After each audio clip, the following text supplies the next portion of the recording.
மற்றும் சமுதாய பணிகள் மென்மேலும் வளர ஏக இறைவனை பிரார்த்திக்கும் சாச்சி குடும்பத்தினர், துளசியாப்பட்டினம். அஸ்ஸலாமு அலைக்கும் வரஹ்மத்துல்லாஹி தஆலா பரகாத்துஹு. கண்ணியத்துக்குரிய எல்லாமல்ல அல்லாஹுவின் நல்லடியார்களே, நமக்கு கொடுக்கப்பட்டிருக்கக்கூடிய மிகப்பெரிய ரஹ்மத், அல்லாஹ் தஆலா சொல்வது ரஹ்மத்துல் ஆலமீன். நபிகள் நாயகம் ஸல்லல்லாஹு அலைஹி வஸல்லம் அவர்களே அல்லாஹ் திருமறை குர்ஆனிலே குறிப்பிடுகின்றான். நபிகள் நாயகம் ஸல்லல்லாஹு அலைஹி வஸல்லம் அவர்கள் சொல்லுகின்றார்கள், நிறைய நபிமார்கள் அற்புதங்களுடன் அனுப்பப்பட்டனர். எனக்கு வழங்கப்பட்ட அற்புதம் திருமறை குர்ஆன் என்று நபிகள் நாயகம் ஸல்லல்லாஹு அலைஹி வஸல்லம் அவர்கள் சொல்லி காட்டுகிறார்கள். அப்போ அந்த குர்ஆன் நம்முடைய வாழ்க்கையிலே எந்த அளவுக்கு இருந்து கொண்டிருக்கிறது என்பதை சுய பரிசோதனை செய்வோம். அல்லாஹ் திருமறை குர்ஆனிலே 19வது அத்தியாயம் சூரா மரியமில் 58வது வசனத்திலே கூறுகின்றான். அல்லாஹ் தஆலா சொல்லி காட்டுகின்றான், அல்லாஹ் யாருக்கு அருள் அத்தகையவர்கள் இவர்கள்தான் என்று சொல்லி அதை அல்லாஹ் தஆலா ஆரம்பிக்கின்றான். மிக நவீனமானவர்கள் நபிமார்களில் உள்ளார்கள். ஆதம் மலையுடைய வழித்தோன்றர்களில் உள்ளவர்கள். அல்லாஹு யாருக்கு அருள் புரிந்தானோ அத்தகையவர்கள் இவர்கள்தான். யாரு? நபிமார்களில் உள்ளவர்கள். ஆதம் அலைஹிஸ்ஸலாம் அவர்களுடைய வழித்தோன்றர்களில் உள்ளவர்கள். நூஹ் அலைஹிஸ்ஸலாம் அவர்களுடன் கப்பலிலே ஏற்றி கொண்டு சென்றோமே, அவர்களில் உள்ளவர்கள். இஸ்ராயலுடைய வழித்தோன்றலில் உள்ளவர்கள் இருக்கிறார்களே, அவர்களும் இன்னும் நல்லவர்களும் இருக்கிறாங்க. அவர்களிடத்திலே அல்லாஹுடைய வசனங்கள் சொல்லப்பட்டால் அழுதுவார்கள்.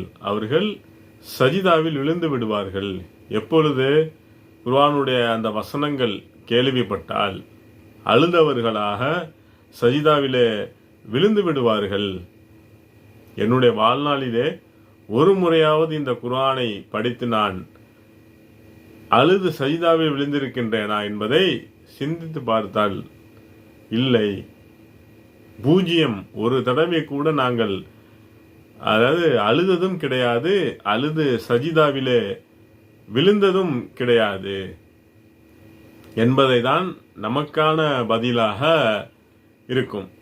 இதை நபிகள் நாயகம் ஸல்லல்லாஹு அலைஹி வஸல்லம் அவர்களை பற்றி நாம் சிந்தித்து பார்த்தால் இன்னொரு இடத்திலே வருது, புகாரியில 4582வது செய்தியாக பதியப்பட்டிருக்கு. அப்துல்லாஹ் இப்னு மஸ்ஊத் அலி அவர்களிடத்திலே ரசூலுல்லாஹி ஸல்லல்லாஹு அலைஹி வஸல்லம் அவர்கள் சொல்றாங்க, நீங்கள் குர்ஆனை ஓதுங்க. யாரிடத்துல கேட்கிறா? யாருக்கு அருளப்பட்டதோ அந்த நபிகள் நாயகம் ஸல்லல்லாஹு அலைஹி வஸல்லம் அவர்கள் கேட்கிறாங்க. அப்துல்லாஹ் இப்னு மஸ்ஊத் அலி அவர்களிடத்தில் கேட்கிறாங்க, நீங்கள் குர்ஆனை ஓதுங்க என்று சொன்னவுடன் அப்துல்லா இப்னு மஸ்ஊத் அவர்கள் ஆச்சரியமாக கேட்கிறாங்க, யார சூழலா அந்த குர்ஆன் கொடுக்கப்பட்டது உங்களுக்கு தானே, உங்களுக்காக நான் ஓதி காட்டணும், ஏன் அப்படின்ற மாதிரி கேட்குறாங்க. இல்லை, மற்றொரு இடத்துல ஓதப்படும் பொழுது அதை கேட்பதை நான் விரும்புகின்றேன், ஆசைப்படுகின்றேன் என்று சொல்லி நபிகள் நாயகம் ஸல்லல்லாஹு அலைஹி வஸல்லம் அவர்கள் சொல்கின்றார்கள். சொன்ன உடனே அவர் ஓதிக்கொண்டு வர்றாங்க. 4வது அத்தியாயம் நிசா அத்தியாயத்தில் 4வது அத்தியாயம் 41வது வசனத்திலே வரும்பொழுது, அங்கே ஒவ்வொருவருக்கும் ஒரு சமுதாயத்திற்கு சாட்சியாளர்களை கொண்டு வரும் பொழுது உன்னை அவர்களுக்கு சாட்சியாக கொண்டு வரும் பொழுது, அதாவது ஒவ்வொரு சமுதாயத்திற்கும் ஒரு சாட்சியாளராக கொண்டு வரப்படுவார்கள். நபிகள் நாயகம் ஸல்லல்லாஹு அலைஹி வஸல்லம் அவர்கள் சாட்சியாக கொண்டு வரப்படும் பொழுது இஸ்லாத்தை எதிர்த்து கொண்டு இருக்கிறாங்க இல்லையா மக்கள், அந்த எதிர்ப்பவர்கள் எப்படி இருப்பார்கள் என்றெல்லாம் அல்லாஹ் கேட்கின்றான். 4வது அத்தியாயம் 41வது வசனத்திலே இந்த வசனத்தை ஓதிய உடனேயே நபிகள் நாயகம் ஸல்லல்லாஹு அலைஹி வஸல்லம் அவர்கள் கட்டுப்படுத்த முடியாமல் நிப்பாட்டுங்கிறாங்க. அழுத கண்களிலே இருந்து தண்ணீர் வரக்கூடிய காட்சிகளை அப்துல்லா இப்னு மஸ்ஊத் அவர்கள் சொல்லக்கூடிய அந்த விஷயத்தை நாம் பார்க்கின்றோம். இப்போ அழுதவர்களாக சஜிதாவில் விழக்கூடிய ஒரு விஷயம், நபிமார்கள் அதை செய்தார்கள். இப்ராஹிம் அலைஹிஸ்ஸலாம் அவர்கள், இஸ்ராயில் அலைஹிஸ்ஸலாம் அவர்களுடைய வழித்தோன்றர்களில் அதை செய்தார்கள். நூஹ் அலைஹிஸ்ஸலாம் அவர்கள் கப்பலிலே ஏற்றி சென்ற மக்கள் நல்லோர்கள் இதை அழுதவர்களாக சஜிதாவிலே விழுந்தார்கள். நபிகள் நாயகம் ஸல்லல்லாஹு அலைஹி வஸல்லம் அவர்கள் ஒரு தருணம் இல்லை, 2 தருணம் இல்லை, நிறைய தருணங்களிலே அழுது அந்த சஜிதாவிலே விழுந்து இருக்கிறார்கள், அழுது இருக்கிறார்கள். எப்பொழுது நடக்கும்? குர்ஆனை பொருள் உணர்ந்து படிக்கும் பொழுது நடக்கும், இல்லையா? குர்ஆனை பொருள் உணர்ந்து நீங்க படிக்கிறீங்க, என்ன அல்லாஹ் சொல்கின்றான், மனிதர்களே இங்கே வாங்க, நீங்க கேளுங்க அல்லாஹுடைய வார்த்தைகளை. ஓரிடத்துல மூமின்களை அல்லாஹ் அழைக்கின்றான், நீங்க பாருங்க, படியுங்க. நம்ம சிந்தித்து பார்த்தால் இந்த குர்ஆனை தான் படிப்பதற்கு எவ்வளவு ஆர்வம் ஊட்டப்பட்டுகிறது, அவ்வளவு விஷயங்கள் நமக்கு சொல்லப்பட்டு இருக்கிறது. ஆனால் அதை படிக்காதவனாக குறைவான ஆர்வத்தை காட்டுகின்றோம். என்ன மாதிரியான சூழலில் குர்ஆன் இறக்கப்பட்டது சகோதரர்களை சற்று சிந்தித்து பாருங்க. அவ்வளவு சிற்களையும் அவ்வளவு சிலைகளை வணங்கி கொண்டும் ஒரு கல்ச்சர்னு என்னன்னா ஒரு கலாச்சாரம்னு என்னவென்று தெரியாமல் ஐயாமுல் ஜாஹிலானுடைய காலகட்டத்தில் இருந்த அந்த மக்களிடத்திலே கணவன் மனைவி உறவு என்பதெல்லாம் மிகப்பெரிய அளவுல பின்பற்றப்படுவதெல்லாம் கிடையாது. அவ்வளவு மோசமான சூழலிலே இணை வைப்பதற்குரிய காரியங்கள் நடக்கக்கூடிய இடத்திலே குர்ஆன் வசனம் அருளப்பட்டது. அருளப்படக்கூடிய முதல் வசனம் இக்ரஹு பிஸ்மிகல்லதி ஹலக், இக்ரஹு, நீங்க ஓதுங்க, நீங்க படியுங்க, படைத்தவனுடைய இறைவன் பெயரால் நீங்க ஓதுவீராக என்பதுதான் முதல் வசனம். சகோதரர்களே, அந்த குர்ஆனை நாம் ஓதுகின்றோமா? அந்த குர்ஆனை எடுத்து படித்து கொண்டு இருக்கின்றோமா? ஆம், இது நடக்கும். எப்போ? ரமலான் மாதத்திலே. அந்த ரமலான் மாதத்திலே அதை செய்யக்கூடியவர்களாக நம்ம அந்த ரமலான் மாதத்திலே எடுத்து அரபியிலே ஓதுன்னு ஓதி முடிச்சிடுவோம். மறுபடியும் அது என்ன பண்ணுவோம், மூடி அதை தூக்கி மேலே வச்சு ஒரு இது மேலே பீரோன் மேலே வச்சிருவோம். மறுபடியும் கீழே ஓதிட்டு மறுபடியும் அதை வைத்து விடுவோம். வருடத்திற்கு ஒரு முறை வரக்கூடிய அந்த காட்சிகளை பார்த்து கொண்டிருக்கின்றோம். அல்லாஹ் திருமறை குர்ஆனை கொடுப்பது படித்து அதை நடைமுறைப்படுத்துவதற்கு. ஏதோ ஒரு விஷயத்தை படித்து விட்டால் கண்டிப்பாக நன்மை இருக்கு, மாற்று கருத்து இல்லை. ஆனால் அது அருளப்பட்ட நம்முடைய வாழ்க்கையில அமல்படுத்துவதற்காக தான் சகோதரர்களே. அழுதவர்களாக சஜிதாவில் விழக்கூடிய விஷயம் எப்பொழுது நடக்கும்? நாம் அதை பொருள் உணர்ந்து படிக்கும் பொழுது அந்த நாள் முழுவதும் குர்ஆனை படித்து அரபியிலே படிப்பாங்க, படிச்சுக்கிட்டே இருப்பாங்க. ஒரு தடவை கண்ணில் சொட்டு தண்ணீர் கூட வராது. முடிச்சிட்டு அல்ஹம்துலில்லாஹ் என்று ஒரு விஷயம் இருக்கும், மாற்று கருத்தே கிடையாது. ஆனால் அதுவே ஒரு மொழி புரிந்து அந்த மொழியை நமக்கு நல்லா தெரியும்ல, தமிழோ இங்கிலீஷோ வேற உருதோ, உங்களுக்கு தெரிந்த மொழிகளிலே திருமறை குர்ஆனை நீங்கள் படித்தால் சவால் விடலாம், கண்டிப்பாக நீங்கள் அழுதவர்களாக சஜிதாவிலே விழுவீர்கள் சகோதரர்களே. அதை ஒரு முறையும் நாம் பயன்படுத்தியதே கிடையாது.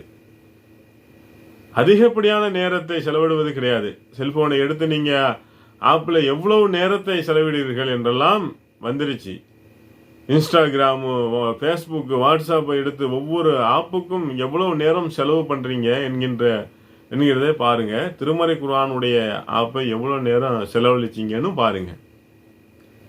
அரபியில எடுத்து படிக்கின்ற நாம பார்க்கின்றோம். அதே அரபி மொழியை படித்துக்கொண்டு நிறைய நாள் முழுவதும் ஓதிக்கொண்டும் கயிறு, தட்டு, அந்த மாதிரியான ஒரு தகடு தாயத்திலே இருந்து மக்களையும் நாம் பார்த்து இருக்கின்றோம். ஆனால் குர்ஆனை நீங்கள் மொழி உணர்ந்து படித்தால், பொருள் உணர்ந்து படித்தால், அது சொல்லக்கூடிய ஒரே விஷயம், அல்ஹம்து சூரா வருது. அதன் பிறகு சூரா பக்ரா முதல் வசனம் அலிஃப் லாம் மீம், இதுதான் இறைவேதம். எந்த சந்தேகமும் கிடையாது. இறையச்சமுடையோருக்கு இந்த குர்ஆன் தான் வழிகாட்டி, வேறு எதுவும் கிடையாது. நமக்குள்ளே இருக்கக்கூடிய குழப்பங்கள், பிரச்சனைகள், சண்டை சச்சரவு அனைத்திற்கும் காரணமே குர்ஆன். நம்ம வாழ்க்கையில இல்ல, குர்ஆன் நம்முடைய வாழ்க்கையில என்ன சொல்லுதுன்னு தெரியல. குர்ஆனை படி நம்முடைய வாழ்க்கையை அமைத்து கொண்டோமா என்ற கேள்வியை நமக்குள்ளாக எழுப்பப்படல் என்பதை நாம் சிந்தித்து பார்க்க கடமைப்பட்டிருக்கின்றோம். அதை பற்றி குர்ஆனிலே சொல்லும் பொழுது 17வது அத்தியாயம் 82வது வசனத்திலே அல்லாஹ் சொல்கின்றான், இந்த குர்ஆன் என்பது அருளாகும், உங்களுக்கு நிவாரணமாகவும் உங்களுக்கு நாம் அருளி உள்ளோம். இவ்வளவு பெரிய அருளை, இவ்வளவு பெரிய ரஹமத்தை ஒரு உணர்ந்து படித்து சஜிதாவிலே அழுது விழக்கூடிய காட்சிகளை ஆக குறைவு. சகோதர சகோதரிகளே, நம்மில் இருக்கக்கூடிய குழப்பங்களுக்கு பெரும் காரணம் இதுதான். ஏன் சொல்கின்றோம் என்று தெரியுமா? முஸ்லிம் என்று சொல்லிக்கொண்டு முஸ்லிம்களுடைய பேரில இருந்து கொண்டு குர்ஆனை படிக்காதே என்று சொல்லக்கூடிய கூட்டங்கள் இருந்து கொண்டு இருக்கின்றது. நேரடியாக கேட்டிருக்கிறோம், வழிகெட்ட கொள்கையில என்ன சொல்லுவாங்கன்னு சொல்லி கேட்டா, குர்ஆனை ஓதிராத, பள்ளிவாசல்ல உட்காந்து குர்ஆனை ஓதிராத, இல்ல மொழிபெயர்ப்பை படிச்சிராத. இத ஒரு கேங்கு குர்ஆனை படிக்காதே என்கின்ற ஒரு விஷயம் இல்ல. குர்ஆனை படிக்கிறியா, அரபு படிச்சுட்டு போ, மொழிபெயர்ப்பை படிச்சிராதே. மொழிபெயர்ப்பை படிச்சிருக்கிறியா, அப்படியே நீ படிச்சாலும் அதற்கு அர்த்தங்கள் கொடுத்து நீ வாழ்க்கையில அதை அமுல்படுத்திராத. நேரடியா சொல்லுகிறார்கள். சகோதரர்களே, நாம் ஒன்று கட்டுக்கதைகளை அவிழ்த்து விடுவது கிடையாது. நீங்கள் குர்ஆன் வசனங்களை பேசாதீர்கள், நீங்கள் பேசுவதற்கு அருகதை இல்லை என்று உங்களை நேரடியாக பார்த்து சொன்ன சம்பவங்களும் ஆயிரம் ஒன்றா இரண்டா சொல்லணுமா? எவ்வளவோ சம்பவங்கள். குர்ஆனை படிச்சு நீங்கள் அர்த்தத்தை புரிந்து கொள்ளக்கூடாது. ஏங்க வாழையடி வாழையாக நம்ம பார்த்து கொண்டே இருக்கின்றோம். குர்ஆனை படிப்பவர்கள் சாரையாக இஸ்லாத்தை ஏற்றுக்கொண்டிருக்கிறார்கள். ஒவ்வொரு வாரமும் ஒவ்வொரு ஜும்மாவிலையும் நம்ம தொடர்ச்சியாக அந்த இஸ்லாத்தை ஏற்றுக்கொண்டு சம்பவங்கள் நடந்து கொண்டே இருக்கிறது. ஆனா என்ன காரணம்? குர்ஆனை ஓதி கொண்டு இருக்கிறாங்க. மொழி தெரிந்த என்ன விஷயம் அல்லாஹ் சொல்லுகின்றான் என்பதை புரிந்து ஓதி கொண்டு இருக்கிறார்கள். இஸ்லாத்தின் பக்கம் வந்து கொண்டே இருக்கிறார்கள். ஆனால் நாம் இல்ல ஓதக்கூடாது, நீ என்கிட்ட பேசாத, இந்த வசனத்திற்கு மாற்றமாக உங்க கொள்கையில் இருக்கிறது, என்ன பெயரெல்லாம் நீங்க எடுத்துக்கங்க, ஏதோ அந்த பெயர் இருக்குது, சலபுங்கிறாங்க, ஜாக்குங்கிறாங்க, தப்லிக்கு, சுன்ன ஜமாத்து, பரலவைகள் என்று என்ற பெயரில் நேரடியாக அர்த்தம் சொல்றாங்களே, உங்க கொள்கைக்கு மாற்றமாக இருக்கிறது. நீ என்ன எடுத்து பேச வந்துட்ட? எல்லா கொள்கையிலும் பார்த்தாச்சு. குர்ஆனை எடுத்து நீ படிக்காதே, குர்ஆனை எடுத்து ஓதாதே, குர்ஆனுடைய மொழிபெயர்ப்பை படித்து விடாதே, வழி கெட்டு போடுவேன்னு சொல்றாங்க. சகோதரர்களே, என்ன மாதிரியான சூழல் நினைச்சு பாருங்க. எப்படி அது சொல்ல முடியுது அவர்களால்? இறையச்சம் உடையவருக்கு இதுதானே வழிகாட்டி. ஏதோ ஒரு மனிதர் சொல்வது வழிகாட்டியா? எந்த விஷயம் சரி, எந்த விஷயம் தவறு, யாரு முடிவெடுப்பது? குர்ஆன் முடிவெடுங்க, குர்ஆன் முடிவெடுக்கணும். அல்லாஹ் சொல்லக்கூடிய விஷயத்தின் அடிப்படையிலே நபிகள் நாயகம் ஸல்லல்லாஹு அலைஹி வஸல்லம் அவர்களுடைய சொல் செயல் அங்கீகாரத்தின் அடிப்படையிலே முடிவெடுக்கணும். இல்ல உனக்கு புரியாது, நீ இத்தனை வருஷம் படித்திருக்கிறாயா, நீ இவ்வளவு விஷயம் செய்திருக்கிறாயா, அதை படித்து தான், அதாவது ஒரு 7 வருஷம் 8 வருஷம் படிச்சு தான் இஸ்லாத்திற்கு சரியாக வந்து கொண்டிருக்கிறார்களா? குர்ஆனை படித்து கொண்டு இருக்கிறார்களா? யார் அவர்களுக்கு போய் தாவா செய்தது? யார் அவர்களுக்கு போய் இஸ்லாத்தை பற்றி எடுத்துரைத்தது? அவர்களாக குர்ஆனை படித்து அந்த குர்ஆனை படித்து கொண்டு இருக்கிறார்கள். நம்மிடைய இவ்வளவு குழப்பங்கள், சர்ச்சைகளுக்கு அனைத்திற்கும் காரணம் இந்த குர்ஆனை எடுத்து தழுவாததுதான். சகோதர சகோதரிகளே, அது என்னதான் அல்லாஹ் சொல்லி காட்டுகின்றான், என்ன விஷயம் இருக்கிறது, உங்க கொள்கைக்கு மாற்றமாக குர்ஆன் வசனம் இருக்கிறத பாய், இல்ல இல்ல உங்களுக்கு குர்ஆன் வசனம் புரியாது, அது முஃபீஸிருன் அதாவது இருக்காங்கல்ல, அவங்களுக்கு அவங்களுக்கு அவங்களுக்கு தான் தெரியும். சரிப்பா, அவங்க கூட்டிக்கிட்டு வாங்க, இந்த வசனத்துக்கு பதில் சொல்லுங்க. பதிலே வராது. நமக்குள்ளே இருக்கக்கூடிய குழப்பங்களுக்கு ஒரே தீர்வு இந்த குர்ஆன். நபிகள் நாயகம் ஸல்லல்லாஹு அலைஹி வஸல்லம் அவர்கள் நம்முடைய அவர்களுடைய சொல் செயல் அங்கீகாரம் வஹி செய்திதான் சகோதரர்களே. நம்ம நினைச்சு பார்த்துக்கிட்டு இருக்கின்றோம், இந்த குர்ஆனை சாதாரணமாக தட்டி கழிச்சிட்டு போறது நம்ம பார்க்கின்றோம். அல்லாஹ் குர்ஆனிலே சொல்லி காட்டுகின்றான், மூமின்களுடைய தன்மையை சொல்லி காட்டுகின்றான். நான் தான் சரி, எவரு கேட்டாலும் நான் தான் சரின்னு சொல்லிக்கிட்டு இருக்காங்கல்ல. அல்லாஹு சொல்றதே சரி, அல்லாஹுடைய திக்ரு சொல்லப்பட்டால் அவருடைய உள்ளங்கள் எல்லாம் நடுங்கி போயிடும். ஒரு தடவையாவது நமக்கு நடந்திருக்குதா என்பதை சற்று சிந்தித்து பார்க்க வேண்டும். நான் மூமினான லிஸ்ட்ல இருக்கிறேனா என்று சற்று சிந்தித்து பார்க்கணும். ஓதுறோம் இந்த வசனங்கள் சொல்லப்பட்டது, ஆஹா அந்த லிஸ்ட்ல இருக்கோன்னு தெரியலையே. யாருக்கும் சொல்ல முடியாது இவர் மூமினான லிஸ்ட்ல இருக்கிறாருன்னு. யாராவது சொல்ல முடியுமா? சஹாபாக்களுக்கே பயமா இருந்தது. ஒரு சில சஹாபாக்களுடைய பெயரை, முனாஃபிகளுடைய பெயரை நபிகள் நாயகம் ஸல்லல்லாஹு அலைஹி வஸல்லம் அவர்கள் எழுதி ஒரு சஹாபி இடத்திலே கொடுத்துட்டு போயிட்டாங்க. உமர் அலி அவர்கள் பயந்தார்கள். அந்த சஹாபியிடம் போய் கேட்குறாங்க, அந்த லிஸ்ட்டில் என் பேர் இருக்குதா இல்லையான்னு சொல்லிடுங்கன்னு பயந்தாங்க. அந்த அளவிற்கு இந்த விஷயம் இருந்து கொண்டே இருக்கிறது. அல்லாஹ் மூமின்களுடைய ஒரு தன்மையாக சொல்லிக்கொண்டே இருக்கின்றான். அல்லாஹுடைய வசனங்களே சொல்லப்பட்டால், திக்ருகள் சொல்லப்பட்டால் உள்ளங்கள் எல்லாம் நடுநடுங்கி போயிடும். அல்லாஹுடைய வசனங்கள் அவர்களிடம் சொல்லப்பட்டால் ஈமான் அவர்களுக்கு அதிகரிக்கும். நம்முடைய வாழ்க்கையில எத்தனை முறை இது நடந்திருக்கிறது சகோதரர்களே. இந்த குர்ஆனை கையிலே கொடுத்து அவ்வளவு பெரிய அற்புதம் என்று நபிகள் நாயகம் ஸல்லல்லாஹு அலைஹி வஸல்லம் அவர்கள் சொல்லிவிட்டார்கள். எத்தனை வசனங்களை நாம் படித்திருப்போம். எத்தனை வீடுகளில் உட்கார்ந்து குப்பைகளை உட்கார்ந்து டிவியிலே பார்த்து கொண்டு இருக்கின்றோமே. வீட்டிலே உட்கார்ந்து கொண்டு ஒரு மொழிபெயர்ப்பை படித்து எனது பிள்ளைகளுக்கு படித்து காட்டியிருக்கின்றேனா? குடும்பத்தோடு உட்கார்ந்து கொண்டு ஒரு பேஜையாவது தமிழ் மொழிபெயர்ப்பை படித்து உண்டா? சூரா பக்ராவை எடுத்து நீங்க ஓதுங்க. கிட்டத்தட்ட 40 to 120 வசனம் வரைக்கும் யூதர்களை பற்றி பேசுறான் அல்லாஹ் தஆலா சகோதரர்களே. ஆனால் அந்த குர்ஆன் மொழிபெயர்ப்பை படிப்பதற்கு எவ்வளவு அலட்சியம். அந்த அலட்சியம் இல்லை என்று சொன்னாலும் சமுதாயத்திற்கு மேலேயும் இதன் ஒரு காரணம் இருக்கிறது. படிச்சிராத, வழி கெட்டு போயிடுவேன்னு சொல்றாங்களே, என்ன தைரியம் இருக்கும் அவர்களுக்கு? நம்ம சிந்திச்சு பார்க்கணும். குர்ஆனை வழிகெடுக்கும்னு சொல்பவர்கள் யாராக இருப்பார்களோ, அதை படிச்சிராத, அர்த்தம் புரிந்து படிச்சிராத, அது வழிகெடுக்கும் என்று சொல்பவர்கள் யாராக இருப்பார்கள் நினைச்சு பாருங்களேன். குர்ஆனை வழிகெடுக்கும் என்று சொன்னால் வழிகேடர்கள் என்பதிலே மாற்று கருத்தே கிடையாது. சிந்திச்சு பார்க்கின்றோம். நாம் அவ்வளவு விஷயம் சொல்லப்பட்டது, ஒவ்வொரு வசனங்களும் கேள்விப்பட்டு எத்தனை முறை நபிகள் நாயகம் ஸல்லல்லாஹு அலைஹி வஸல்லம் அவர்கள் அழுதிருக்கிறார்கள், எத்தனை முறை சஹாபிகள் அழுத வரலாறுகள் நாம பார்த்து கொண்டே இருக்கின்றோம். ஹதீஸ்களிலே பார்த்து கொண்டே இருக்கின்றோம். அது நம் வாழ்க்கையில ஒரு முறையாவது நடந்திருக்கிறதா?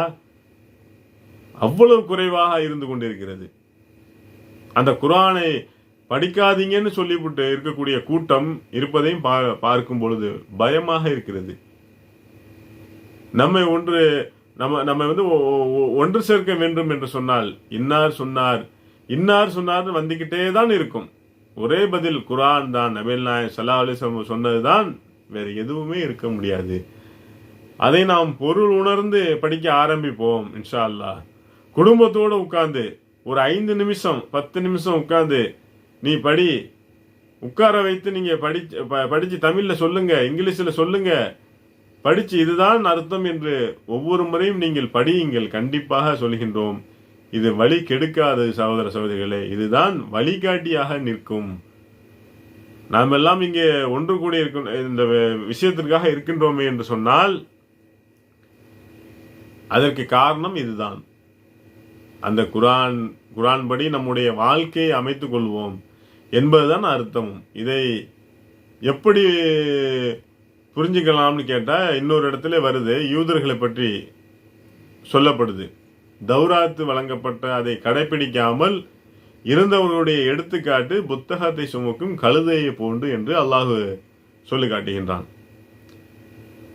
குர்ஆன் கொடுக்கப்பட்டு நீ படிக்காதே, நான் மட்டும்தான் நான் படிப்பேன், அதை சித்தாந்தத்தை கொண்டு வந்து கொண்டிருக்கிறார்களே, இந்த சித்தாந்தத்தை புரிந்து கொண்டாலே போதும், குர்ஆனை மொழி உணர்ந்து படித்து நமது மனதிற்குள்ளாகவே அதை வாழ்க்கையிலே அமல்படுத்தினோம்னு சொன்னா அந்த அந்தஸ்திற்கு நிகரே கிடையாது. குர்ஆன் எப்பேற்பட்ட தாக்கத்தை உண்டாக்கி இருக்கும் என்பதை நாம சொல்லலாமா? குர்ஆன் அருளப்பட்ட இரவு லைலத்துல் கத்ர் இரவு 1000 மாதங்களை விட சிறந்தது. குர்ஆன் அருளப்பட்ட மாதம் ரமலான் மாதம், எப்பேற்பட்ட சிறப்புமிக்க மாதம்.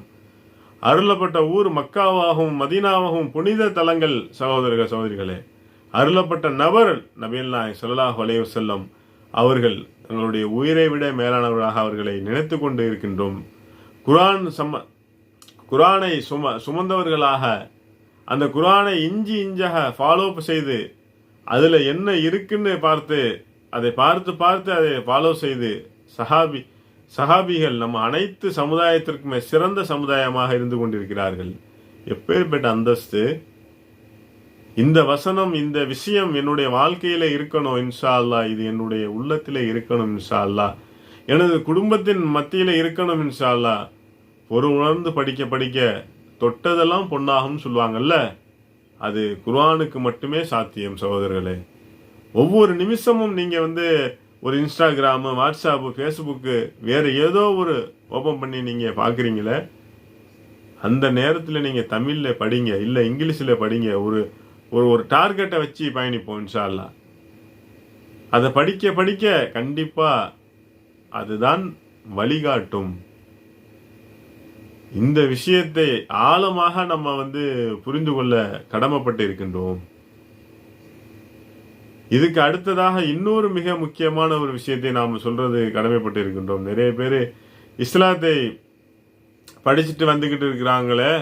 சமீப காலகட்டத்தில் ஒரு சில ஆண்டுகளுக்கு முன்னால் ஒரு சகோதரர் என்ன பண்றாருன்னா, சின்ன வயசுலேருந்தே அவர் பைபிளை படிச்சுக்கிட்டு அவருடைய வேதமாக இருக்கிறது. அவர் படிச்சுக்கிட்டே இருக்கிறாரு அது பைபிளை. அப்போ குர்ஆன்ல இருக்கிறத குறையை கண்டுபிடிக்க போறேன். ஒரு சிட்டிங்கில் உட்கார்றாரு. ஏன்னா ஒரு சிட்டிங்கில் அந்த குர்ஆனை முடிக்க போறேன் என்று சொல்லி அவர் உட்கார்ந்துடுறாரு.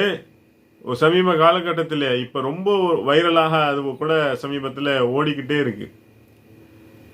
அவருக்கு தெரிந்த மொழி இங்கிலீஷ். அவர் படிச்சுக்கிட்டு இருக்கிறாரு. ஒரு கட்டத்தில் படிச்சு அந்த இரவிலேயே அவர் என்ன பண்றாரு, வீடியோ எடுக்கிறாரு. யூடியூப் சேனல்ல அவர் போட்டுக்கிட்டே இருக்கிறாரு. படிச்சு முடிச்ச பிறகு அதுல இருக்கக்கூடிய குறையை கண்டுபிடிக்க போறேன் என்று சொல்லி வந்த அவரு, அது கடைசியா அவர் சொல்லக்கூடிய விஷயம் என்ன, எனக்கு என்னவோ இதுதான் சத்தியமா இருக்குமோ அப்படின்னு நான் யோசிக்கிறேன் என்று சொல்லி அந்த வீடியோவை முடிக்கிறார். இப்படி ஒரு 2 கிடையாது, லட்சோப லட்ச, ஒன்றோ இரண்டோ கிடையாது, லட்சோப லட்ச சம்பவங்கள் நிகழ்வுகள் நடந்துகிட்டே இருக்கிறது. ஆனால் நாம் நம்முடைய வாழ்க்கையிலே இதை அமுல்படுத்தி இருக்கின்றோமா என்பதை சற்று சிந்தித்து பார்க்க கடமைப்பட்டிருக்கின்றோம். எத்தனையோ விஷயங்கள் இருக்கிறது. அத்தனையும் தாண்டி இவ்வளவு அழகான விஷயம் கைக்குள்ளாக அடங்கி இருக்கின்றது. அவர் சொல்லுவது என்னன்னு கேட்டா, மற்ற விஷயங்களை, அதாவது 1/10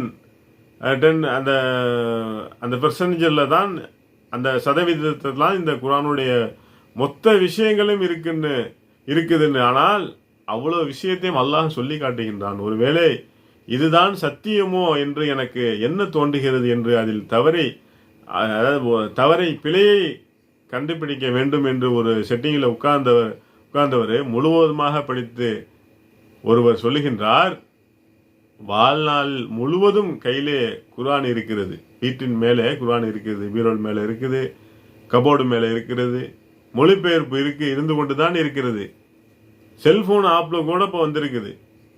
அந்த குர்ஆனுடைய வசனங்கள் எல்லாமே செல்போன்ல இருந்துகிட்டு தான் இருக்குது. நான் எத்தனை முறை படிச்சேன்னு உங்க நெஞ்சை தொட்டு எத்தனை முறை அதை நான் படித்தேன், எத்தனை முறை நான் அழுது சஜிதாவில் விழுந்தேன் என்பதை ஒரு சிந்தித்து பார்க்க வேண்டும். இந்த குர்ஆன் தொட்டதெல்லாம் பொன்னாகும் என்று ஒரு விஷயத்தை கண்ணால பார்த்து கொண்டிருக்கின்றோம். யார் யாரெல்லாம் இதை நடைமுறைப்படுத்தினார்களோ, யார் யாரெல்லாம் இதை அப்படியே விளங்கினார்களோ, இந்த விஷயம் கண்டிப்பாக குழப்பத்தை ஏற்படுத்தாது. இறையச்சம் உடையவருக்கு இந்த குர்ஆன் தான் வழிகாட்டி. நபிகள் நாயகம் ஸல்லல்லாஹு அலைஹி வஸல்லம் அவர்கள் சொன்ன செயல் அங்கீகாரம் அதுதான் வழிகாட்டி என்பதை புரிந்து கொள்வார்கள். நாமும் இன்ஷா அல்லாஹ் நம்முடைய வாழ்க்கையிலே இந்த குர்ஆனை ஒரு நாளைக்கு ஒரு சில நிமிடமாவது ஒதுக்குவோம் இன்ஷா அல்லாஹ். நாமும் ஓதுவோம் இன்ஷா அல்லாஹ். குடும்பத்தினரோடு உட்கார்ந்து அதில் இருக்கக்கூடிய சம்பவங்களை, விஷயங்களை எடுத்து சொல்லுங்கள். உங்களுடைய பிள்ளைகளுக்கு எடுத்து சொல்லுங்க. ஆரம்பத்திலே கேட்பாங்க, கேட்குற மாதிரி தெரியும். நான் சொன்னா எங்க கேட்பான்னு நீங்க நினைப்பீங்க. நீங்க உட்கார்ந்து கூப்பிடுங்க. ஒரு நாள் வரமாட்டான், 2ஆவது நாள் வரமாட்டான், 3ஆவது நாள் உட்காருவான் இன்ஷா அல்லாஹ். பெண் பிள்ளைகள் கேட்ட உடனே உட்காரும். உட்கார வைங்க, படிக்க வைங்க இன்ஷா அல்லாஹ். அவர்களை படித்து நீங்க கேளுங்க, அவரை படிக்க சொல்லி நீங்களும் கேளுங்க. இது சம்பந்தமான விஷயங்கள் வீட்டிலே நடக்கும். உணர்ந்து படிக்க நாமும் ஒரு நாள் அழுதவர்களாக சஜிதாவிலே விழுவோம் இன்ஷா அல்லாஹ். இந்த விஷயம் அல்லாஹ் நமது சமுதாயத்திற்கு தர வேண்டும் என்று பிரார்த்தனை செய்தவனாக என்னுடைய உரையை நிறைவு செய்கின்றேன். வாஹிர தவானா அல்ஹம்துலில்லாஹி ரப்பில் ஆலமீன். அஸ்ஸலாமு அலைக்கும் வரஹ்மத்துல்லாஹி தஆலா பரகாத்துஹு.